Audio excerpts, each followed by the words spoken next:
नमस्कार दोस्तों, Byju's government exam prep channel में आप सभी का स्वागत है।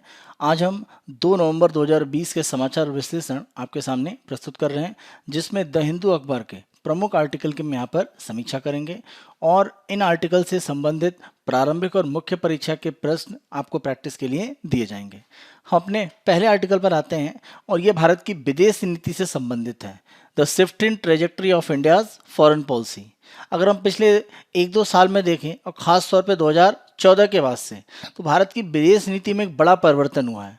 और अगर एक सामान्य परिवर्तन आप देखें तो अमेरिका की तरफ हमारा झुकाव बढ़ा है। तुलनात्मक रूप में अगर हम बात करें भारत का, अगर हम प्रारंभिक रूप में आज़ादी के बाद देखें तो रूस हमारे एक प्रमुख भागीदार के रूप में माना जाता है। तो ये एक जो बड़ा परिवर्तन यहाँ पर दिखा है, इसी को एक तरह से इस आर्टिकल में डिस्कस किया गया है। और ये आर्टिकल भारत के पूर्व राष्ट्रीय सुरक्षा सलाहकार यानी NSA M.K. नारायणन के द्वारा लिखा गया है। तो यहाँ पर अगर हम देखें तो अमेरिका के राष्ट्रपति के चुनाव बिल्कुल नज़दीक हैं और राष्ट्रपति पद में परिवर्तन होने की भी संभावनाएं हैं। डोनाल्ड ट्रंप की जगह जो बाइडेन की संभावनाएं काफ़ी प्रबल मानी जा रही हैं, जैसे सर्वे आ रहे हैं। तो अगर हम देखें तो अंतिम समय में भी भारत के साथ अमेरिकी संबंधों को मजबूती एक दिखाने के लिए अमेरिका के विदेश मंत्री और रक्षा मंत्री ने भारत और अमेरिका के बीच में जो 2+2 बैठक है उसमें भाग लेने के लिए भारत में दौरा किया। तो माना गया कहीं ना कहीं अमेरिका की तरफ से भारत के साथ संबंधों को एक वरीयता यहाँ पर दी गई। इसी के साथ साथ अगर हम देखें तो अमेरिका ने इंडो पैसिफिक में एक तरह से भारत को एक मजबूत भागीदार के रूप में स्वीकार किया है। और ध्यान रखें, अमेरिका का जो इंडो पैसिफिक रीजन है इसको पहले पैसिफिक कमांड कहा जाता था, यानी सिर्फ प्रशांत महासागर का कमांड क्षेत्र कहा जाता था। इसका नाम बदलकर इंडो पैसिफिक कमांड कर दिया है अमेरिका ने। तो कहीं ना कहीं हिंद महासागर और भारत का जो महत्व है वो अमेरिका के द्वारा स्वीकार किया गया है। इसी के साथ साथ हम पहले भी एक वीडियो में डिस्कस कर चुके हैं न्यूज एनालिसिस में, जो बेका एक समझौता यहाँ पर हस्ताक्षर किया गया है 2+2 बैठक जो अभी भारत में आयोजित की गई है। इसके पहले अगर हम देखें लेमुया या कॉमकासा की बात करें, ये समझौते दिखाते हैं कि अमेरिका के सामरिक हितों में भारत का भी एक महत्वपूर्ण स्थान है। इन समझौते के बाद भारत को विभिन्न प्रकार के उपकरणों की हम बात करें या विभिन्न प्रकार की जो खुफिया सूचनाएं हैं या अलग अलग तरह के जो मैप हैं वो हमको मिल सकते हैं। और ये हमारे लिए हमारे दो विरोधी देश चीन और पाकिस्तान के खिलाफ हमें एक मजबूती प्रदान करेंगे। तो माना जा रहा है कि इन तीनों समझौतों के द्वारा कहीं ना कहीं भारत और अमेरिका के बीच में सामरिक भागीदारी मजबूत हुई है। जैसा हमने इंडो पैसिफिक में बात करी, जब इंडो पैसिफिक की बात करते हैं तो कहीं ना कहीं कंटेन करना है किसको? चीन को। तो चीन को रोकने की एक नीति में अमेरिका भारत को आगे बढ़ाने के लिए प्रयास कर रहा है और इसी कड़ी में कहीं ना कहीं इन समझौतों को आप देख सकते हैं। तो एक व्यापक सामरिक भागीदारी भारत अमेरिका के बीच में बढ़ रही है। अगर हम 2014 से पहले देखें तो भारत और अमेरिका के जो संबंध हैं उनमें विभिन्न प्रकार के समझौतों के लिए अमेरिका सरकार ने एक तरह से भारत सरकार के साथ में हमेशा बात की है। अगर हम बात करें 2004 से 14 के बीच का जो समय है, तो इस समय काल में भी भारत को विभिन्न प्रकार के समझौते ऑफर किए गए थे, लेकिन भारत ने इनको डिक्लाइन किया और माना यह जाता था कि भारत अपनी सुरक्षा और सैन्य मामलों में जो स्वतंत्रता है उनको एक तरह से देखते हुए अमेरिका के साथ इस तरह के समझौते नहीं कर रहा था। तो वर्तमान स्थिति में अगर ये समझौते किए गए हैं तो कहीं ना कहीं अगर ये कहा जाए कि सुरक्षा के मामले में या सैन्य मामले में जो हमारी स्वतंत्रता है उसको हमने छोड़ दिया है, तो ऐसा नहीं है। कहीं ना कहीं जो समझौते हैं उसमें भारत के अनुसार छूट दी गई है। तो एक महत्वपूर्ण बात आप ध्यान रखें कि जो समझौते हमने किए हैं वहां पर भारतीय हितों के संरक्षण की बात की गई है और भारत ने अपनी जरूरतों के हिसाब से अपनी स्वायत्तता और सुरक्षा के अनुसार उसमें कुछ समझौते कराए हैं। अन्य देशों के साथ इस तरह की छूट नहीं दी गई है। तो अमेरिका ने अन्य देशों को छूट नहीं दी है, लेकिन भारत को लेमोया, कॉमकासा या बेका जैसे समझौतों में छूट प्रदान की है। तो हम कह सकते हैं कि हमारी स्वायत्तता के ऊपर किसी भी तरह का सवाल या निशान नहीं उठ सकता है। इसी के साथ साथ हमारी जो सामरिक स्वायत्तता है उसको चुनौती देने की जो बात है वो भी बहुत सही प्रतीत नहीं होती है, क्योंकि कहीं ना कहीं जितने भी हमारे सामरिक निर्णय हैं वो भारत स्वयं ले रहा है। अमेरिका को वर्तमान स्थिति में भारत एक प्रमुख सहयोगी देश के रूप में देखता है और इसका बड़ा कारण है चीन का बढ़ता हुआ प्रभाव, वो चाहे प्रशांत महासागर में हो या हिंद महासागर में। तो जिस तरह से चीन अपने प्रभाव को बढ़ा रहा है और सीमावर्ती क्षेत्रों में उसका एग्रेशन बढ़ता जा रहा है, भारत के लिए अपनी सामरिक भागीदारी को मजबूत करना आवश्यक है। तो यहां पर हम कहें कि हमने अपनी सामरिक स्वायत्तता को छोड़ दिया है तो यह स्टेटमेंट बिल्कुल गलत हो जाता है। जितने भी हमने प्रमुख समझौते अमेरिका से सामरिक आधार पर किए, इनका एक प्रमुख अगर आप आधार देखें तो चीन का विरोध एक तरह से आप मान सकते हैं। और इसका बड़ा कारण सीमावर्ती क्षेत्र में चीन का एग्रेशन और चीन के द्वारा भारत को समुद्री भाग में भी घेरने का प्रयास। अगर हम देखें तो हिंद महासागर क्षेत्र में चीन के द्वारा स्ट्रिंग ऑफ पर्ल की जो नीति अपनाई जाती है, तो चीन की जो स्ट्रिंग ऑफ पर्ल की नीति है, जिसमें सित्वे बंदरगाह म्यांमार के पार्ट पर, हम्बनटोटा अगर हम बात करें कहां पर, श्रीलंका में, और पाकिस्तान के पार्ट पर अगर हम देखें तो ग्वादर, हम्बनटोटा और सित्वे, इनके माध्यम से हिंद महासागर में भारत को चीन घेरने का प्रयास कर रहा है। तो इस स्थिति को एक तरह से कंट्रोल करने के लिए भारत हिंद महासागर और प्रशांत महासागर, जहां पर चीन का उसके पड़ोसी देशों के साथ बहुत ज्यादा विरोध है, वो हम चाहे बात करें वियतनाम की, चाहे हम बात करें फिलीपींस की बात करें, इंडोनेशिया की बात करें, दक्षिण कोरिया, जापान, ताइवान, सभी के साथ उसका विरोध है। तो उस स्थिति का लाभ उठाने के लिए भारत ने प्रशांत महासागर में अपनी स्थिति को मजबूत किया है और इसीलिए भारत अमेरिका के साथ सहयोग बढ़ा रहा है। और अमेरिका ने भी इंडो पैसिफिक का एरिया घोषित करके अपनी सामरिक नीति में प्रशांत महासागर की जगह कहीं ना कहीं अपने आप को चीन के साथ एक तरह से टक्कर में सीधे ला दिया है। और ऐसी स्थिति में भारत को इसका लाभ मिलने के लिए भारत अमेरिका के साथ प्रमुख सहयोगी के रूप में आगे बढ़ रहा है। तो इंडो पैसिफिक में भारत की मजबूती कहीं ना कहीं चीन को कमजोर करेगी और इसके लिए भारत का अमेरिका के साथ साझेदारी जरूरी है। भारत के द्वारा अमेरिका के साथ किए गए जो समझौते हैं वो कहीं ना कहीं हमें अमेरिका के साथ हमारी जो सामरिक भागीदारी है उसमें मजबूती प्रदान करते हैं। लेकिन इन सभी समझौतों और अमेरिका के साथ बढ़ते हुए हमारे जो संबंध है उसका एक दूसरा पक्ष भी है, क्योंकि अगर भारत अमेरिका के साथ संबंधों को बहुत मजबूत करेगा तो हमारे पड़ोसी देश चीन के साथ संबंध उतने मजबूत नहीं हो पाएंगे, क्योंकि चीन अमेरिका एक दूसरे के धुर विरोधी हैं और एक दूसरे को कंटेन करने या रोकने का प्रयास कर रहे हैं। भारत कभी भी इस तरह की नीति में शामिल नहीं था। तो अगर भारत अमेरिका के साथ संबंधों को बढ़ाता है तो चीन के साथ संबंध सामान्य हो पाएंगे, इसमें बहुत ज्यादा संकट की स्थिति दिखती है। तो ये इसका एक नकारात्मक प्रभाव हो सकता है। इसी के साथ साथ भारत को कोशिश ये करनी है कि दक्षिण एशिया का जो क्षेत्र है और पश्चिम एशिया, वहां पर उसे अपना प्रभाव बढ़ाना चाहिए, क्योंकि इन क्षेत्रों में चीन और अमेरिका दोनों ही अपने प्रभाव के लिए कार्य कर रहे हैं। अगर हम दक्षिण एशिया के पार्ट पर देखें तो वो चाहे बांग्लादेश हो, चाहे नेपाल हो या श्रीलंका, इन तीनों प्रमुख हमारे जो पड़ोसी देश हैं वहां पर चीन का प्रभाव बढ़ता जा रहा है और भारत की स्थिति कहीं ना कहीं कमजोर हुई है। तो भारत को प्रयास करना चाहिए कि उसका जो निकटतम पड़ोसी देश है उनसे हम संबंधों को एक तरह से मजबूती पहले प्रदान करें। अमेरिका के साथ संबंधों को कमजोर करें ऐसा बिल्कुल नहीं है, लेकिन दक्षिण एशिया में जो हमारे सहयोगी देश है, हमारे पड़ोसी हैं, उनसे संबंधों को भी वरीयता हमें देनी पड़ेगी। तो ये एक प्रमुख हिस्सा है। जहां तक हम पश्चिम एशिया की बात करें तो पश्चिम एशिया के क्षेत्र में कहीं ना कहीं भारत के लिए जो संबंध है वो मजबूत करने में सबसे बड़ी बाधा ईरान के साथ आ रही है। इसके अलावा अगर हम देखें संयुक्त अरब अमीरात हो, सऊदी अरब हो, कतर है, बहरीन है, इन सभी के साथ संबंध धीरे धीरे मजबूत हो रहे हैं। लेकिन अब्राहम अकॉर्ड, जहां पर इजराइल ने यूएई और बहरीन के साथ में समझौता किया है, इसके हस्ताक्षर होने के बाद भारत के लिए पश्चिम एशिया में स्थितियां कैसी होंगी, इसमें परिवर्तन आएगा। क्योंकि अब्राहम अकॉर्ड के बाद कहीं ना कहीं इजराइल के द्वारा अपना जो व्यवहार है उसमें परिवर्तन लाया जाएगा, क्योंकि अभी तक भारत इजराइल संबंध मजबूत होने का एक बड़ा कारण माना जाता था कि इजराइल वैश्विक स्तर पर फिलिस्तीन के मुद्दे पर भारत का समर्थन चाहता था, इसीलिए भारत इजराइल संबंध मजबूत हो रहे थे।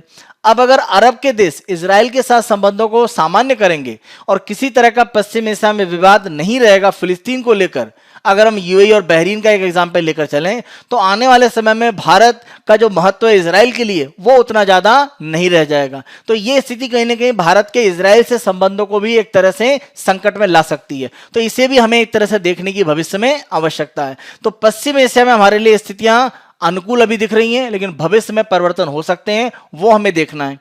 ईरान पर अमेरिकी प्रतिबंध के कारण हम ईरान से अपने संबंधों को मजबूत नहीं कर पा रहे हैं। हम चाहकर भी जो चाबहार बंदरगाह है उस पर अत्यधिक विकास करना या ईरान के साथ जो कच्चे तेल या गैस का व्यापार है बड़े पैमाने पर नहीं कर पा रहे हैं, कारण अमेरिकी प्रतिबंध। तो हमें ईरान से संबंधों को भी एक तरह से ध्यान देने की आवश्यकता है। अफगानिस्तान की अगर हम बात करें तो अफगानिस्तान में जिस तरह से तालिबान ने समझौता कर लिया है अमेरिका के साथ और वो प्रमुख राजनीतिक शक्ति के रूप में अफगानिस्तान में देखा जा रहा है, तो ये भारत के लिए संकट की स्थिति है, क्योंकि तालिबान को भारत अभी भी एक आतंकवादी संगठन के रूप में मानता है और ये मानता है कि तालिबान पाकिस्तान के प्रभाव में कार्य करता है। तो ये स्थिति भारत के लिए अफगानिस्तान में एक समस्या खड़ी कर सकती है, क्योंकि लंबे समय तक भारत ने वहां पर, हम चाहे स्वास्थ्य की बात करें या हम बात करें जो शिक्षा का क्षेत्र है या परिवहन का क्षेत्र है, हमने बड़े पैमाने पर निवेश किया है अफगानिस्तान में अपनी सामरिक स्थिति को मजबूत करने के लिए। अगर तालिबान को वरीयता मिलती है तो हमारा लंबा निवेश एक तरह से असफल हो सकता है और हमारी सामरिक स्थिति अफगानिस्तान में कमजोर हो सकती है। तो हम किस तरह से तालिबान से आने वाले समय में समझौता कर पाएंगे, ये अफगानिस्तान में हमारे महत्व को निर्धारित करेगा। इसी के साथ साथ अगर हम संघाई सहयोग संगठन यानी संघाई कोऑपरेशन ऑर्गेनाइजेशन की बात करें तो इस संगठन में चीन और रूस दो सबसे प्रमुख शक्तियां हैं और उन्हीं के द्वारा इस संगठन को आगे बढ़ाया गया और माना जाता है कि जो एससीओ है ये कहीं ना कहीं नाटो का एक विरोधी संगठन है और इसके द्वारा मध्य एशिया का जो इलाका है वहां पर एक तरह से एक सैन्य गठबंधन करने का प्रयास किया गया। यदि भारत अमेरिका के साथ अपने संबंधों को सामरिक स्तर पर बड़े पैमाने पर बढ़ाता है तो भारत के लिए संघाई सहयोग संगठन, जहां पर रूस और चीन प्रमुख प्रभुत्व रखते हैं, उस संगठन में अपने प्रभाव को कैसे बढ़ाएगा। भारत वहां पर अपनी सदस्यता स्थायी रूप में ले चुका है, पाकिस्तान भी वहां सदस्य है। तो संघाई सहयोग संगठन में हमारी जो स्थिति है वो कमजोर हो सकती है और मध्य एशिया में हम कमजोर पड़ सकते हैं। तो ये भी हमें भविष्य में एक तरह से देखने की आवश्यकता है। जहां तक हम गुटनिरपेक्ष की बात करें तो इसके प्रारंभिक निर्माता में भारत माना जाता है। तो वर्तमान स्थिति में हम गुटनिरपेक्ष में बहुत सक्रिय रूप से भाग नहीं ले रहे हैं। ज्यादातर गुटनिरपेक्ष के सम्मेलन में हमारे प्रधानमंत्री के द्वारा सीधे तौर पर भाग नहीं लिया गया। अगर हम पिछले कुछ सम्मेलन को देखें तो ये गुटनिरपेक्ष का हमारे लिए जो महत्व कम होता हुआ है उसको दिखाता है। तो अगर ऐसा होगा तो गुटनिरपेक्ष की प्रमुख शक्ति के रूप में भारत की स्थिति कमजोर होती है। तो इसको भविष्य में भारत को देखने की आवश्यकता है। इसी के साथ साथ जितने भी हम संबंधों की हमने बात करी उन संबंधों में शायद सबसे महत्वपूर्ण संबंध है भारत और रूस संबंध। आजादी के बाद से रूस की तरफ से और भारत के बीच में जो सामरिक भागीदारी है वो सबसे बड़े पैमाने पर रही है। अगर हम वर्तमान में भी देखें तो 50% से ज्यादा हमारा जो हथियारों का जखीरा है वो रूस से कहीं ना कहीं आता है। तो अगर हम अमेरिका के प्रभाव में ज्यादा जाते हैं तो भारत रूस का जो दीर्घकालीन संबंध है उस पर एक नकारात्मक प्रभाव पड़ेगा और रूस चीन एक धुरी के रूप में आगे बढ़ सकते हैं और उसमें अगर पाकिस्तान भी शामिल होता है तो यह हमारे लिए स्थितियां एशिया में बहुत ज्यादा सकारात्मक नहीं मानी जाएंगी। तो हमें रूस जैसे एक बहुत भरोसेमंद दोस्त के रूप में जो हमें एक सामरिक भागीदार मिला हुआ था उसकी ओर भी ध्यान देने की आवश्यकता है। तो अमेरिका के साथ जो संबंध हमारे बढ़ रहे हैं ये हमारी विदेश नीति में एक बड़ा परिवर्तन दिख रहा है और अन्य देशों के साथ संबंधों की मजबूती हमारे लिए भविष्य में आवश्यक हो जाएगी, क्योंकि हम केवल अमेरिका के ऊपर आश्रित होकर सारे अपने सामरिक निर्णय नहीं ले सकते हैं, खासतौर पर एशिया के क्षेत्र की अगर हम बात करें। और अगर डोनाल्ड ट्रंप दोबारा राष्ट्रपति चुनाव जीतकर राष्ट्रपति बनते हैं तो उनकी नीतियों में बड़े पैमाने पर परिवर्तन अचानक होते हैं, तो वो बहुत ही अनप्रेडिक्टेबल है, यानी उनके बारे में किसी भी तरह का आप डिक्लेयर नहीं कर सकते हैं कि वो उसी नीति पर जाएंगे। तो अपने 4 साल के शासन में उन्होंने भारत के पक्ष में और विपक्ष में कई बातें कही हैं, तो इसीलिए वो स्थायी तौर पर भारत के साथ ही रहेंगे, इस पर भी सवालिया निशान लगते हैं। भविष्य में हमें अपनी विदेश नीति में इस तरह से परिवर्तन करने हैं जिससे हम अपने पुराने मित्रों को बनाए रखें और नवीन जो हमारे मित्र आ रहे हैं या हमारे जो नवीन समझौते हो रहे हैं हमारे देशों के साथ वो भी स्थायी रूप में बने रहें। तो हम किस प्रकार कर पाएंगे, ये भविष्य में हमारी विदेश नीति का एक प्रमुख आधार होगा। और इसी हमारी चर्चा के आधार पर एक मेंस का एक क्वेश्चन लिखिएगा, भारत की विदेश नीति में होने वाले प्रमुख परिवर्तनों की चर्चा करते हुए इसका प्रभाव पुराने सामरिक भागीदारों पर किस प्रकार संबंधों में परिवर्तन लाएगा स्पष्ट करें। तो खासतौर पे आप रूस के साथ में संबंध है उसको एक यहाँ पर जो दूसरा हिस्सा है उसमें बताएंगे, और जो परिवर्तन हुए हैं वो अमेरिका के साथ आप बता सकते हैं। इसी तरह से चीन के साथ या इंडो पैसिफिक में भारत ने अपने आप को जो मजबूत किया है, तो ये सारे परिवर्तन जो प्रमुख रूप से विदेश नीति में दिख रहे हैं, या गुटनिरपेक्ष को हमने एक तरह से अपनी तरफ से उतना समर्थन अब नहीं दिया है, तो ये सारे जो प्रमुख मुद्दे हैं वहां पर एक तरह से आप बात अपनी बताकर परिवर्तन दिखा सकते हैं हमारी विदेश नीति का। दूसरा आर्टिकल देखें, ए secure future for platform worker. तो यहां पर अगर हम देखें तो प्लेटफॉर्म कर्मी हैं उनके संबंध में यह आर्टिकल दिया गया है। जब हम प्लेटफॉर्म कर्मी की बात करते हैं तो जैसे अगर हम कोई ऐप जैसे उबर की बात करते हैं, एक तरफ उबर है, उबर का यूज करके मान लेते हैं कोई कस्टमर ए है, उसने एक राइड बी को बुक किया, तो उबर का जो कर्मी है और जो यहां पर एक तरह से राइड प्रदान करने वाला जो ड्राइवर है उनके बीच में ये कस्टमर है। तो कस्टमर ने उबर से सर्विस मांगी और यहां से कंफर्म करके इस कस्टमर ए को सर्विस दी गई। तो ये एक तरह से आप देखें तो पूरा गिग अर्थव्यवस्था का हिस्सा है। तो यहां पर उबर के साथ में जो लोग इस सर्विस को प्रोवाइड करने में मदद कर रहे हैं, वो प्रमुख रूप से प्लेटफॉर्म कर्मी एक तरह से कहलाते हैं।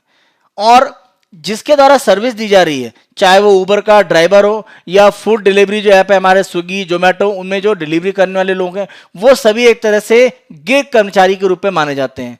तो प्लेटफॉर्म कर्मी भी गिग अर्थव्यवस्था में योगदान करते हैं। तो ये जो अलग अलग टेक्नोलॉजिकल प्लेटफॉर्म है उसमें जो काम करने वाले लोग हैं, उनके अधिकारों को किस तरह से संरक्षित किया जाए। आप सभी इस तथ्य को जानते हैं कि हमारे यहाँ 29 जो श्रम कानून थे उनको संशोधित करके 4 श्रम संहिताएं बना दी गई हैं। उसी में से अगर हम देखें तो सामाजिक सुरक्षा संहिता, सामाजिक सुरक्षा का मतलब पेंशन की बात करें, स्वास्थ्य बीमा की बात करें, या मान लीजिए कोई कर्मचारी घायल हो जाता तो उसको कोई जोखिम के लिए जो जुर्माना या किसी भी तरह का जो कंपनसेशन मुआवजा दिया जाता है उसकी बात करें, तो ये सारा सामाजिक सुरक्षा में एक तरह से आ जाता है। तो प्लेटफॉर्म कर्मी की अगर हम बात करें तो सामाजिक सुरक्षा संहिता में प्लेटफॉर्म जो कर्मी है उनको डिफाइन किया गया है। तो ये डेफिनेशन याद रखें, आपको किसी भी मेंस के क्वेश्चन में काम आएगी।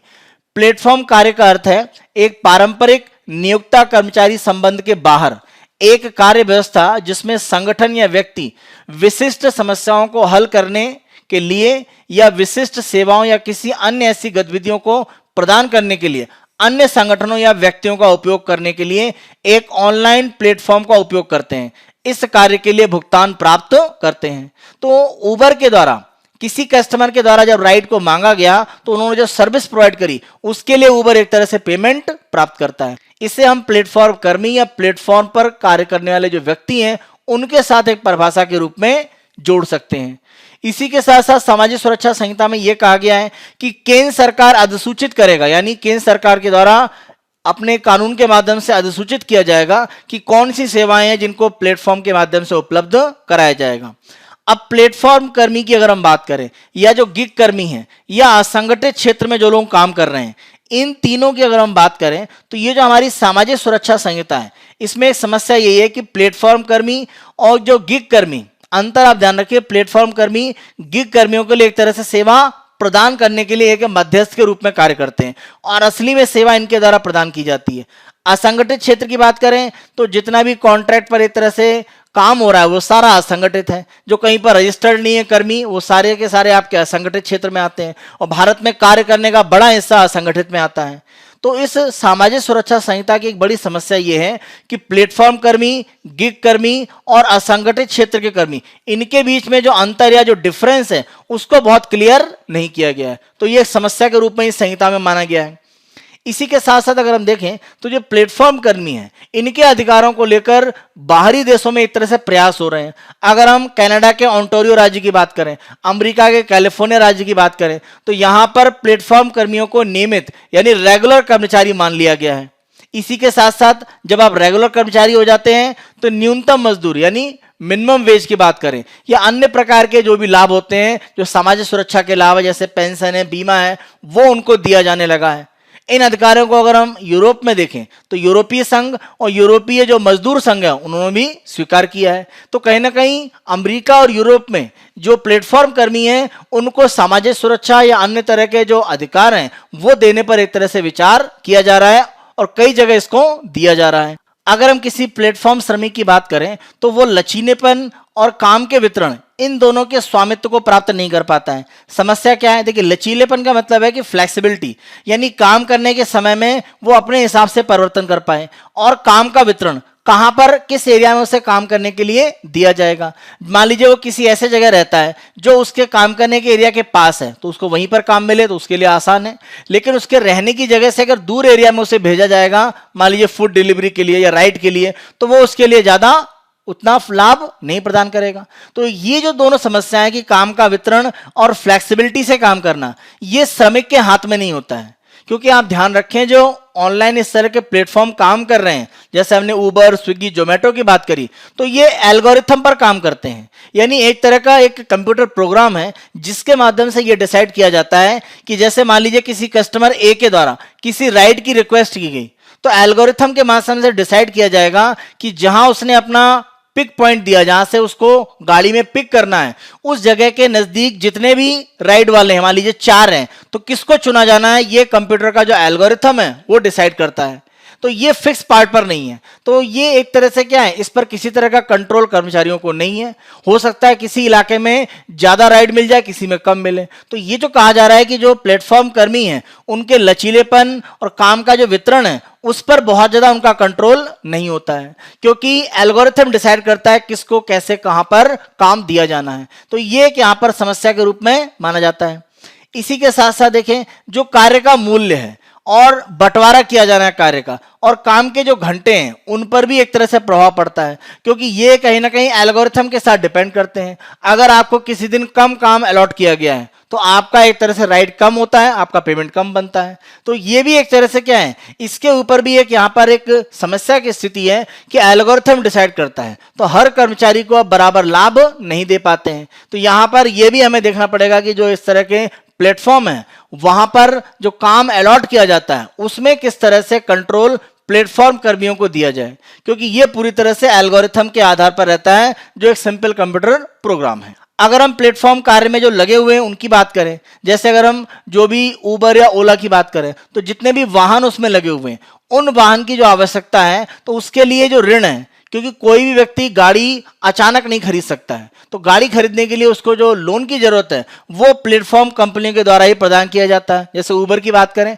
तो अपने जो भी ड्राइवर्स हैं जो एक तरह से उबर के साथ जुड़ना चाहते हैं, तो उनको अपनी गाड़ी के ऑनरशिप के लिए जो लोन प्रोवाइड करने का पूरा सिस्टम है वो उबर के द्वारा यानी प्लेटफॉर्म कंपनी के द्वारा स्वयं किया जाता है। तो ऐसी स्थिति में होता यह है कि जो वित्तीय रूप से निर्भरता है वो कंपनी के ऊपर कहीं ना कहीं बन जाती है। तो ये भी एक स्थिति है जिसको सरकार को देखने की आवश्यकता है। एक दूसरा सकारात्मक पक्ष अगर हम देखें तो प्लेटफॉर्म कर्मी के रूप में जो भी लोग इसमें काम कर रहे हैं, अगर हम शहरी क्षेत्र के बाहरी हिस्सों की बात करें, जैसे अगर हम ये शहरी क्षेत्र ले लें तो जो बाहरी भाग है वो ग्रामीण क्षेत्र के काफी नजदीक है। तो ऐसे भी कुछ कर्मी है प्लेटफॉर्म कर्मी जो इस प्लेटफॉर्म से कुछ अर्निंग करके कृषि में निवेश करके अपने आप को एक तरह से समृद्ध कर रहे हैं। तो ये स्थिति एक सकारात्मक पक्ष एक तरह से आप मान सकते हैं किसका, प्लेटफॉर्म कर्मचारियों में। संहिता में अगर हम देखें तो ये व्यवस्था की गई है कि केंद्र सरकार, इसके अलावा जो प्लेटफॉर्म कर्मी हैं और जो श्रमिक इसमें काम कर रहे हैं, इनकी एक संयुक्त जिम्मेदारी है कि जो भी बुनियादी कल्याण उपाय हैं वो किए जाएं जिससे कि श्रमिकों को फायदा हो पाए। लेकिन समस्या क्या है, यह नहीं बताया गया कि कल्याण की मात्रा वितरित करने के लिए कौन हितधारक कितना जिम्मेदार होगा। यानी जो भी फायदा देना है कर्मचारी को उसमें सरकार कितना देगी, प्लेटफॉर्म कंपनी कितना देगी और श्रमिक कितना योगदान करेगा, तो इस बारे में कोई बात नहीं कही गई है। तो ये एक तरह से आप कह सकते हैं यहां समस्या है, क्योंकि अगर कुछ अनुपात बताया जाता तो ज्यादा सकारात्मक इसको माना जाता। तो ये एक समस्या के रूप में देखा जा रहा है कि सामाजिक सुरक्षा अगर देनी है तो उत्तरदायित्व तो निर्धारित है, कितना कितना होगा यह निर्धारित नहीं है। तो पहला सकारात्मक जरूर है, लेकिन यह दूसरा एक नकारात्मक बिंदु है इस संहिता में अगर हम प्लेटफॉर्म कर्मियों की बात करें।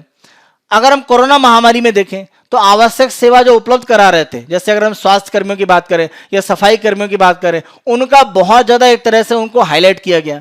लेकिन अगर हम देखें तो ऑनलाइन प्लेटफॉर्म के माध्यम से वो, चाहे अगर हम बात करें अलग अलग प्रकार के जो राइड प्रदान करने वाली कंपनियां हैं या फूड डिलीवरी वाले जो ऐप है स्विगी जोमेटो, उनके द्वारा भी बड़े पैमाने पर सुविधाएं उपलब्ध कराई गई जब लॉकडाउन चल रहा था तब भी। तो कोरोना महामारी में एक तरह से कह सकते हैं अपने आप को संकट में डालकर प्लेटफॉर्म कर्मी और जो गिग कर्मी उनके द्वारा कार्य किया गया। तो कहीं ना कहीं कोरोना महामारी में प्लेटफॉर्म कर्मियों का जो महत्व है वो सिद्ध हुआ है और आवश्यक सेवाओं को बनाए रखने के लिए लॉकडाउन के बावजूद इन्होंने एक तरह से महत्वपूर्ण रोल अदा किया। तो कहीं ना कहीं उनका जो महत्व है वो आधारभूत या जो बेसिक सर्विसेज है उनके लिए बहुत ज्यादा जरूरी है। तो इस आधार पर भी हमें प्लेटफॉर्म कर्मचारियों के जो हित हैं उनके बारे में इस संहिता में और ज्यादा प्रावधान करने की आवश्यकता है।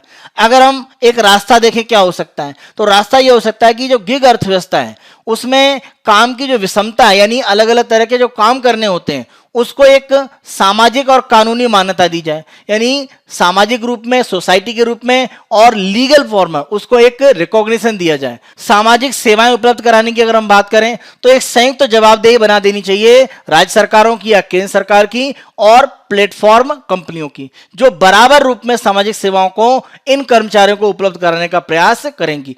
तभी हम प्लेटफॉर्म कर्मियों के जो अधिकार उनका संरक्षण नए जो श्रम कानून उनके माध्यम से कर सकते हैं। और भविष्य में जिस तरह से भारतीय अर्थव्यवस्था बढ़ रही है और जिस तरह से टेक्नोलॉजी का यूज बढ़ रहा है और 5G आने के बाद ये और तेजी से विस्तारित होगा, तो प्लेटफॉर्म कर्मी और गिग अर्थव्यवस्था इसके बढ़ने के लिए अपार संभावनाएं हैं। तो इनके अधिकारों को संरक्षित करके इस अर्थव्यवस्था को हम और ज्यादा मजबूत कर सकते हैं।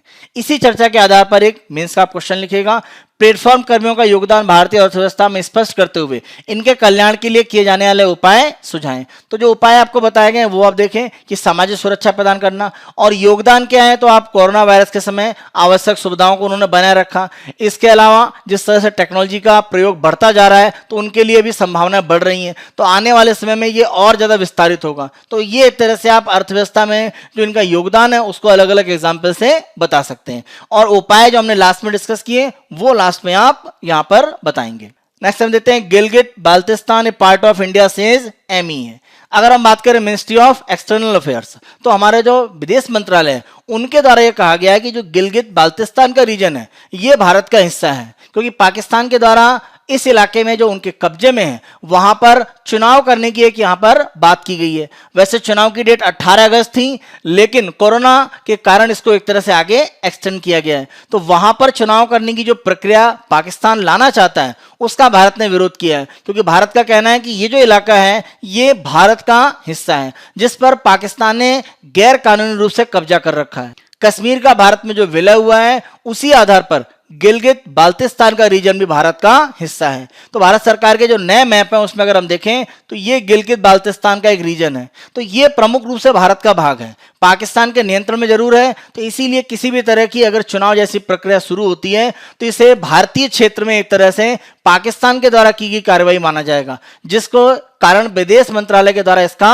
विरोध किया गया है। आप सभी इस तथ्य से परिचित हैं आर्टिकल 370 हटने के बाद, और जम्मू कश्मीर राज्य को 2 केंद्र शासित प्रदेश जम्मू कश्मीर और लद्दाख में विभाजित कर दिया गया है। हम अपने नए मैप के पार्ट पर पूरा जो जम्मू कश्मीर का इलाका जिसका भारत में विलय हुआ उसे 2 केंद्र शासित प्रदेश में दिखाते हैं, एक जम्मू कश्मीर और दूसरा लद्दाख। तो इसी पार्ट पर हम देखें तो गिलगित बाल्टिस्तान का जो रीजन है वो भारत की एक तरह से क्षेत्र है जिस पर पाकिस्तान का अनाधिकृत कब्जा है। तो इसी कारण से भारत सरकार की तरफ से विरोध किया गया है किसी भी तरह की चुनाव की प्रक्रिया को वहां पर शुरू करना, और माना जाता है कि वहां पर लोगों के जो मानवाधिकार हैं उसका भी बड़े पैमाने पर हनन किया जा रहा है। तो इन सब कारणों से कहीं ना कहीं भारत सरकार की तरफ से प्रयास किया जा रहा है कि इस क्षेत्र पर पाकिस्तान का जो नियंत्रण है उसको समाप्त करके इसका जो भारत का ये हिस्सा है उसको पूर्ण रूप से आगे बढ़ाया जाए, और इसी कड़ी में ये एक तरह का बयान आया है भारत के विदेश मंत्रालय की तरफ से। नेक्स्ट उस पर आते हैं, security forces unfurl tricolour in former Maoist heartland. अगर हम इस न्यूज को देखें तो ये उड़ीसा और आंध्र प्रदेश की सीमा पर एक प्रमुख, अगर हम यहाँ पर उड़ीसा का हिस्सा देखें मलकानगिरी, तो ये मलकानगिरी का जो क्षेत्र है इसे माना जाता है कि सीपीआई माओवादियों का एक प्रमुख एक तरह से यहाँ पर गढ़ था।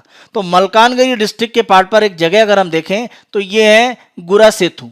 तो गुरा सेतु का जो क्षेत्र है वहां पर भारतीय सुरक्षा बलों ने, खासतौर पे बीएसएफ की बात करें और उड़ीसा पुलिस की बात करें, उन्होंने फिर से अपना नियंत्रण स्थापित कर लिया है, और वहां पर जहां पर माओवादी झंडा लगा रहता था वहां पर भारत के तिरंगे को फहराया गया है। तो ये स्थिति दिखा रही है कि माओवादियों का जो प्रभाव है वो एक तरह से उड़ीसा में लगभग समाप्त होने की कगार में है, क्योंकि मलकानगिरी का ही वो इलाका था जहां पर अगर हम कुछ समय पहले देखें तो वहां के डिस्ट्रिक्ट कलेक्टर का एक तरह से अपहरण किया गया था। तो ये स्थितियां पहले काफी खतरनाक स्तर पर थी, वर्तमान में अगर हम देखें तो स्थितियां काफी एक तरह से सुधरी हैं, और जिस क्षेत्र पर सुरक्षा बलों के द्वारा नियंत्रण किया गया है माना जाता है कि यह क्षेत्र उड़ीसा के जो मलकानगिरी का डिस्ट्रिक्ट है उससे एक तरह से कटा रहता था, क्योंकि बीच में अगर एक नदी देखें तो नदी है गुरुप्रिया। तो गुरुप्रिया नदी के कारण मलकानगिरी और जो शेष इलाका है वो कटा रहता था।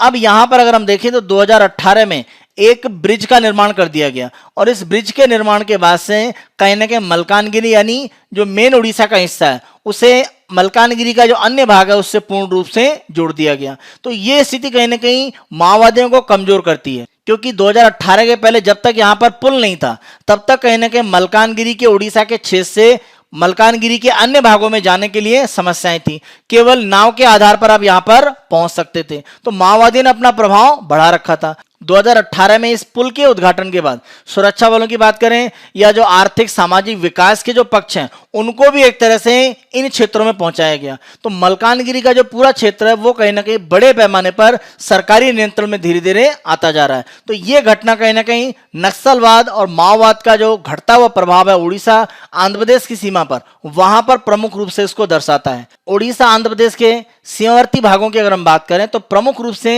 जो माओवादी विचारधारा अगर आगे बढ़ी तो इसका बड़ा कारण माना जाता है कहीं ना कहीं जो भी जनजातीय क्षेत्र में जो जंगल के अधिकार थे और जो खनिज संसाधन जो भी वहां पर उपयोग किए जा रहे थे उनका लाभ जनजातियों को प्रमुख रूप से नहीं मिला और इसी का लाभ उठाकर कई समूहों ने वहां पर माओवाद की विचारधारा को आगे बढ़ाया और सरकार के खिलाफ एक तरह का जन आंदोलन खड़ा करने का प्रयास किया। वर्तमान में अगर हम देखें तो आर्थिक सहायता के माध्यम से स्वास्थ्य सेवाएं, शिक्षा सेवाएं इनको दूर दराज इलाकों में उपलब्ध कराया जा रहा है। जो भी जनजातियां उनको जंगल यानी फॉरेस्ट के जो राइट है, अधिकार है, वो कानून के माध्यम से दिए जा रहे हैं और खनिज संपदा का अगर कोई उपयोग हो रहा है तो उसका लाभ भी उनको देने के लिए प्रयास किया जा रहा है। तो ये स्थिति कहीं ना कहीं जनजातीय क्षेत्रों का लाभ जनजातियों को दिलाने के संबंध में है और ऐसा होने के बाद कहीं ना कहीं जनजातियों का समर्थन माओवाद को समाप्त होता गया और यही एक कारण रहा कि सुरक्षा बलों ने इस इलाके में अपनी जो पैठ है वो मजबूत की और प्रशासन का जो प्रभाव है वो पूरे इलाके में बड़े पैमाने पर दिख रहा है। तो जैसे जैसे विकास बढ़ेगा जनजातीय क्षेत्रों में कहीं ना कहीं माओवाद की समस्या जो उड़ीसा के क्षेत्र में कुछ बची खुची है वो भी जल्द समाप्त हो जाएगी। तो ये इसी कड़ी में कह सकते हैं एक बड़ा प्रयास यहाँ पर सुरक्षा बलों के द्वारा उड़ीसा में किया गया है। नेक्स्ट न्यूज को देखें, more ups than downs in India ties. तो ये अगर हम आर्टिकल देखें तो भारत और अमेरिका के जो संबंध है अगर हम 2014 के बाद देखें, खास तौर पे 2016 के बाद यानी डोनाल्ड ट्रंप के राष्ट्रपति बनने के बाद जो संबंध है उनमें किस तरह से बड़ा परिवर्तन आया और परिवर्तन आप देखें तो अप एंड डाउन है। यानी कभी हमारे अमेरिका और भारत के संबंध बहुत ऊपर गए हैं और कभी काफी नीचे भी गए हैं। तो ये अप एंड डाउन हमारे जो अमेरिका के साथ संबंधों में है उन्हीं को लेकर एक तरह से हम देखें।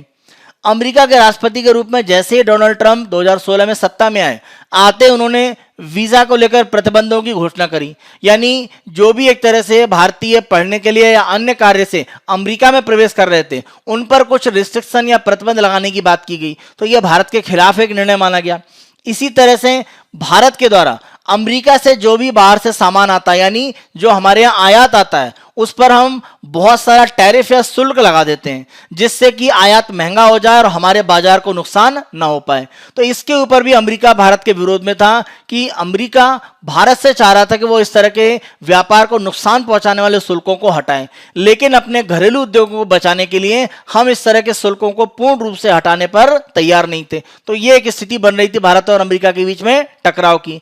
जलवायु परिवर्तन की बात करें तो सत्ता में आते ही डोनाल्ड ट्रंप के द्वारा जो पेरिस समझौता था उससे अपने आप को अलग कर लिया गया क्योंकि उनका मानना था कि चीन और भारत जैसे बड़े विकासशील देश हैं, उनका वर्तमान में जलवायु परिवर्तन में ज्यादा योगदान है, उनको भी एक तरह से ज्यादा कार्य करना चाहिए। तो ये कुछ ऐसे मुद्दे थे जहां पर अमेरिका के राष्ट्रपति का एक तरह से भारत के साथ विरोध दिखाई पड़ा और उन्होंने चीन और भारत दोनों के जो व्यापार करने की नीतियां हैं उनका विरोध किया क्योंकि उनका मानना था कि इससे जो जॉब है वो भारतीय और चीन के लोगों को मिल रहे हैं बजाय अमेरिका को। तो अमेरिका फर्स्ट की जो नीति के साथ वो चुनाव लड़े थे उसको उन्होंने लागू करने का प्रयास किया। तो ये तो आप कह सकते हैं एक डाउन के रूप में यानी एक नकारात्मक रूप में डोनाल्ड ट्रंप का जो राष्ट्रपति काल था उसमें। लेकिन अगर सकारात्मक पार्ट देखें तो डोनाल्ड ट्रंप के द्वारा ही जो क्वाड का कार्यक्रम था उसको आगे बढ़ाया गया यानी जो क्वाड्रिलेटरल एक 4 देशों का समूह था जिसमें जापान, उसके अलावा यूएसए, उसके साथ साथ ऑस्ट्रेलिया और भारत शामिल थे। तो इन चारों को मिलाकर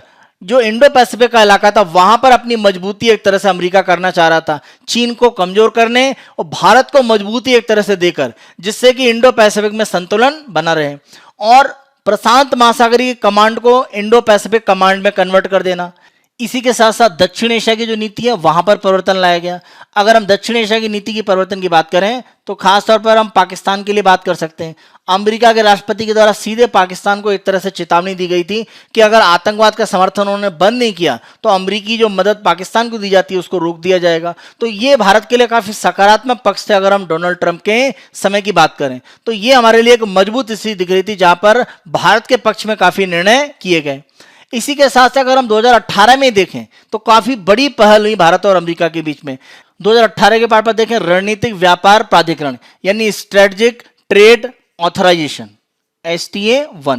तो देखिए इस समझौते के बाद हुआ ये कि जो भी उच्च तकनीक मान लीजिए जिसका उपयोग सैन्य में किया जाता है, मिलिट्री में यूज हो सकता है, तो अगर उस तरह की सैन्य टेक्नोलॉजी का एक्सपोर्ट भारत को किया जा रहा है तो उसके ऊपर अमेरिका सरकार के जो नियंत्रण है उनको घटा दिया गया। तो इससे नई टेक्नोलॉजी और बहुत मजबूत टेक्नोलॉजी भारत को मिलने के रास्ता साफ हुआ। तो पहला आप देख सकते हैं, जहां तक हम 2+2 संवाद की बात करें, जहां पर रक्षा और विदेश मंत्री स्तर पर एक तरह से बैठकें होनी थी, उसकी शुरुआत हो गई। उसके अलावा कॉम कैसा जो समझौता था वो हमारे अनुसार परिवर्तित करके हमने अमेरिका के साथ हस्ताक्षर किया। कैट्सा की अगर हम बात करें तो वहां पर भी भारत को छूट देकर एक तरह से इसको भारत के साथ हस्ताक्षर किया गया। ईरान के साथ तेल खरीद करने और चाबार बंदरगाह जहां भारत ने बहुत निवेश किया था वहां पर भी एक तरह से अमेरिका ने अस्थायी छूट दी। तो ईरान के मुद्दे पर जहां अमेरिका काफी आक्रामक था, भारत के आने पर उसने थोड़ी छूट देने का प्रयास किया। तो यह दिखाता है कि भारत अमेरिका के जो संबंध मजबूत हो रहे थे और अमेरिका भारत के साथ संबंधों को वरीयता दे रहा था। जहां तक पाकिस्तान और चीन की नीति की बात करें तो यह भारत के पक्ष में थी, क्योंकि चीन को कंटेन करने के लिए इंडो पैसिफिक में और पाकिस्तान को एक तरह से आतंकवाद को समर्थन न देने के लिए, विवश करने के लिए अमेरिकी मदद को रोकने की एक धमकी पाकिस्तान को दी गई थी। तो यह भी कहने के भारत के पक्ष में एक तरह से माना जा रहा था। अगर हम समस्याएं देखें तो फिर से कुछ समस्याएं दिखी, जैसे तालिबान से समझौता जो इसी वर्ष किया गया। तालिबान से समझौते का मतलब है पाकिस्तान को अफगानिस्तान में मजबूती प्रदान करना, भारत का लंबा निवेश उसको कहीं ना कहीं कमजोर कर देना। तो यह स्थिति भारत के लिए अफगानिस्तान में वह सकारात्मक नहीं है। इसी के साथ साथ अगर हम जीएसपी की बात करें, यानी जनरलाइज्ड सिस्टम ऑफ प्रेफरेंस, तो ये जो आपका सामान्य वरीयता वाला एक तरह से जो सिस्टम था जीएसपी, इससे भारत को अलग कर दिया गया। मतलब ये सिस्टम इस तरह से था कि अगर भारत से कोई भी सामान अमेरिका में जाता था, यानी हम एक्सपोर्ट करते थे और अमेरिका में एक तरह से वो आयात होकर पहुंचता था, तो उस पर अमेरिका सरकार बहुत सारी शुल्कों में छूट देती थी। तो वो शुल्कों की छूट भारत से हटा ली गई। इससे होगा क्या कि हमारा जो निर्यात है वो अमेरिका में महंगा हो जाएगा और वो उतना प्रतिस्पर्धी नहीं रहेगा। इसे एक तरह से आप भारत विरोधी फैसला मान सकते हैं। तो आप देखें, इसीलिए कहा गया है कि अप एंड डाउन, कभी स्थितियां बहुत सकारात्मक रही हैं, कहीं स्थितियां बहुत नकारात्मक चली गई हैं। तो दोनों पक्षों पर एक तरह से ट्रंप प्रशासन की तरफ से प्रयास किए गए हैं। और अंतिम समय में जब चुनाव एक तरह से बिल्कुल नजदीक है, 2+2 बैठक के लिए विदेश मंत्री और रक्षा मंत्री का भारत का दौरा दिखाता है कि अमेरिका भारत से संबंधों को वरीयता देता है। बैका समझौते का हस्ताक्षर करना भारत अमेरिका संबंधों की मजबूती को दिखाता है। तो ये कहने कुछ ऐसे तथ्य हैं जहां पर भारत अमेरिका के संबंध काफी मजबूत हो रहे हैं। अगर हम प्रधानमंत्री नरेंद्र मोदी और राष्ट्रपति ट्रंप के आपस के संबंध की बात करें तो वो भी काफी मजबूत है। जैसा आप एक तरह से हाउडी मोदी की बात करें या नमस्ते ट्रंप इवेंट जो भारत में हुई, उन दोनों इवेंट के माध्यम से भी आप कह सकते हैं कि कहीं ना कहीं भारत अमेरिका के संबंध मजबूती की ओर जा रहे हैं।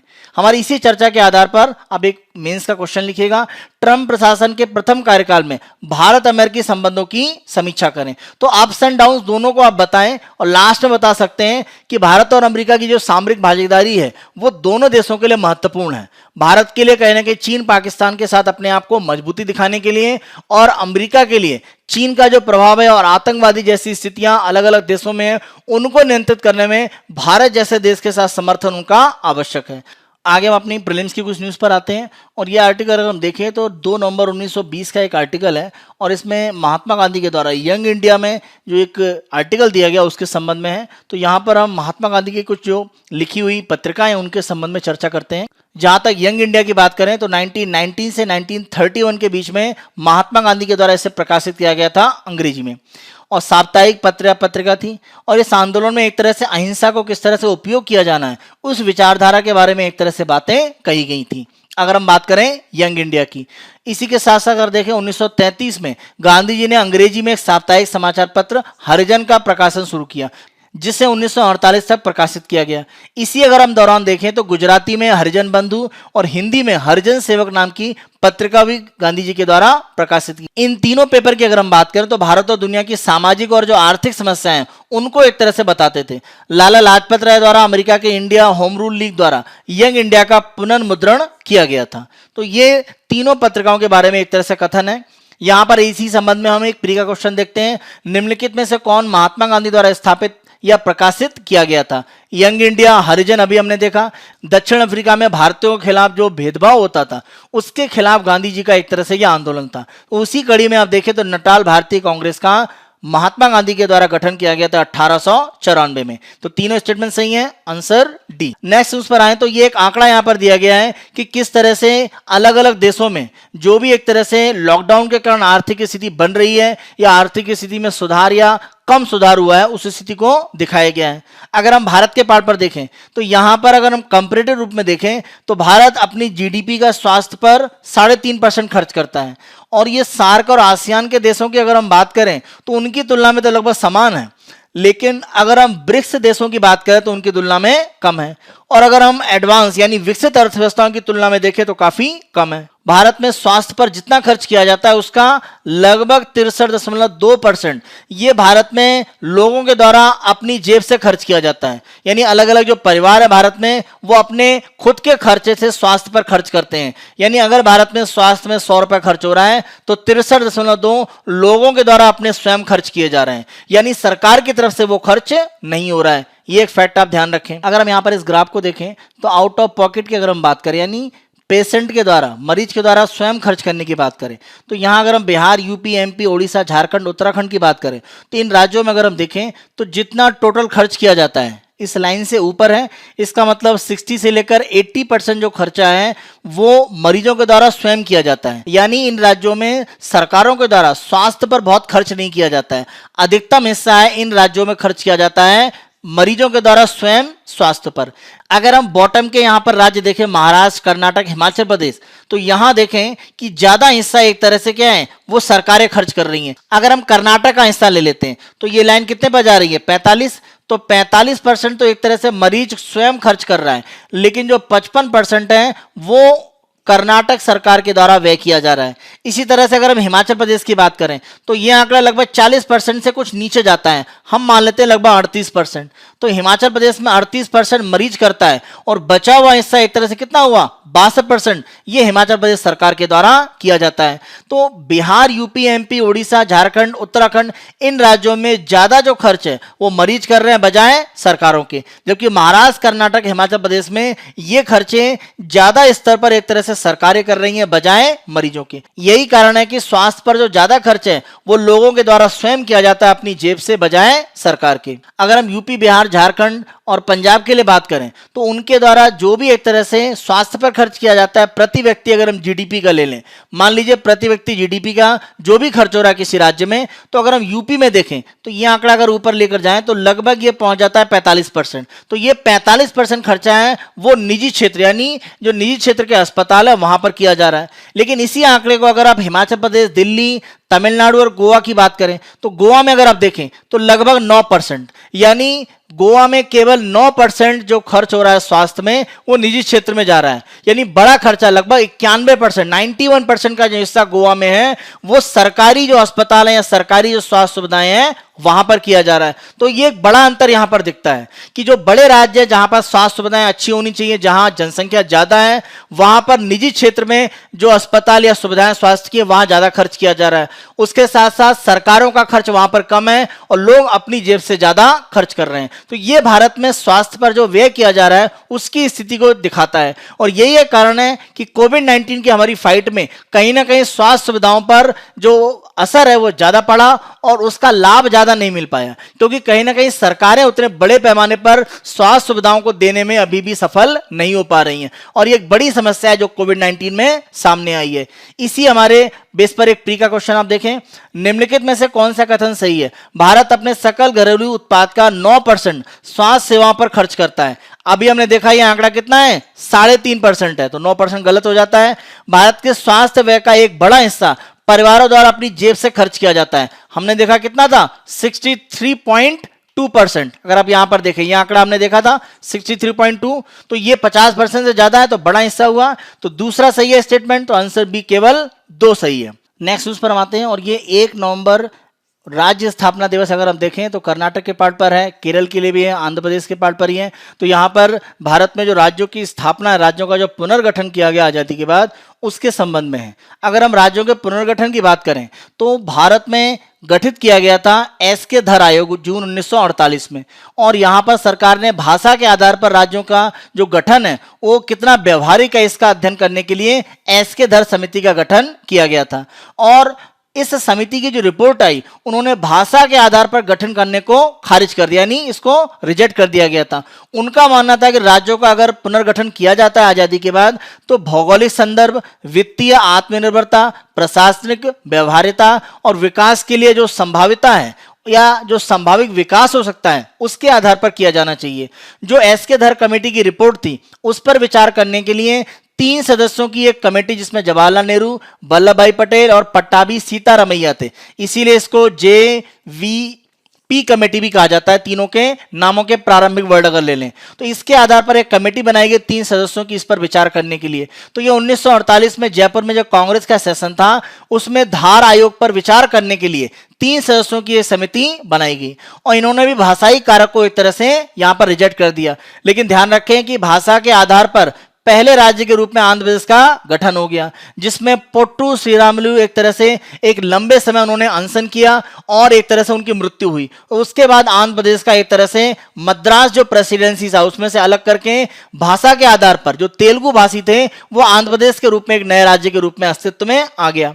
तो अगर हम आंध्र प्रदेश की गठन की बात करें तो उसके बाद भाषा के कारण राज्य बनने की जो एक परंपरा थी उसके बारे में बहुत सारे जो अलग अलग राज्य थे वो विचार करने लगे। तो इसी कारण से भारत सरकार के द्वारा फजल अली आयोग का गठन किया गया दिसंबर 1953 में और आयोग ने सितंबर 1955 में अपनी रिपोर्ट दी। फजल अली इसके अध्यक्ष थे और सदस्य थे हृदयनाथ कुंजरू और KM पानिक्कर। तो उन्होंने कहा कि 4 प्रमुख कारक हैं राज्यों के पुनर्गठन में, उनको ध्यान रखना चाहिए। भाषा और सांस्कृतिक समृद्धता, राष्ट्र की एकता और सुरक्षा का संरक्षण और मजबूती, वित्तीय, आर्थिक और प्रशासनिक विचार। तो इनके आधार पर एक तरह से और प्रत्येक राज्य में लोगों के कल्याण के साथ साथ समग्र रूप से राष्ट्र के कल्याण की योजना और प्रचार, इन आधार पर हम राज्यों का पुनर्गठन कर सकते हैं, ऐसा फजल अली आयोग के द्वारा कहा गया। फजल अली आयोग की जो सिफारिशें थी उसके आधार पर जो अलग अलग श्रेणियों के 27 राज्य थे उन्हें 16 राज्य और 3 केंद्र शासित प्रदेश में बांटने का सुझाव दिया गया।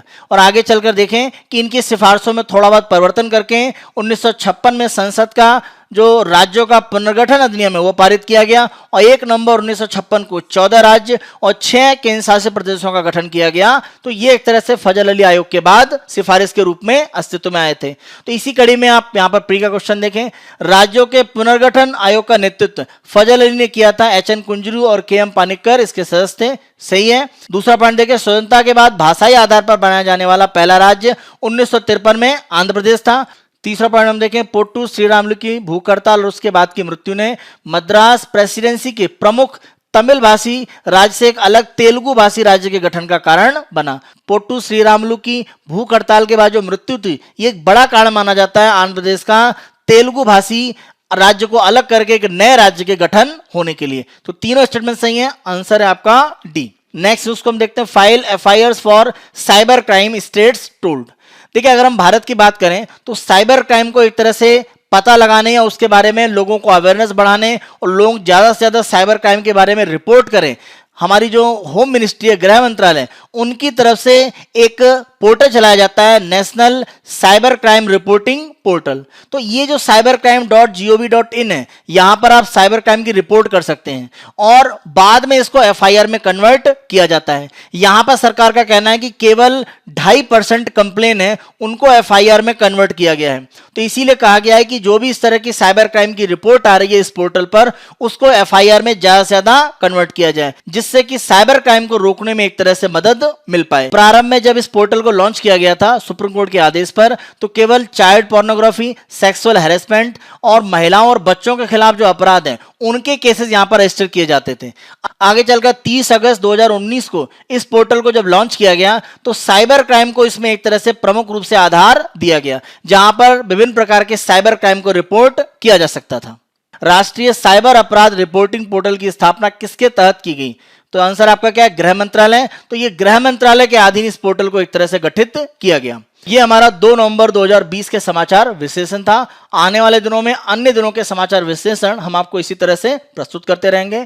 प्रारंभिक और मुख्य परीक्षा के जो प्रश्न दिए गए उनकी आप प्रैक्टिस करें, और अगर आप Byju's government exam prep channel को पसंद कर रहे हैं तो इसको अधिक से अधिक संख्या में लाइक करें, शेयर करें और सब्सक्राइब करें। धन्यवाद।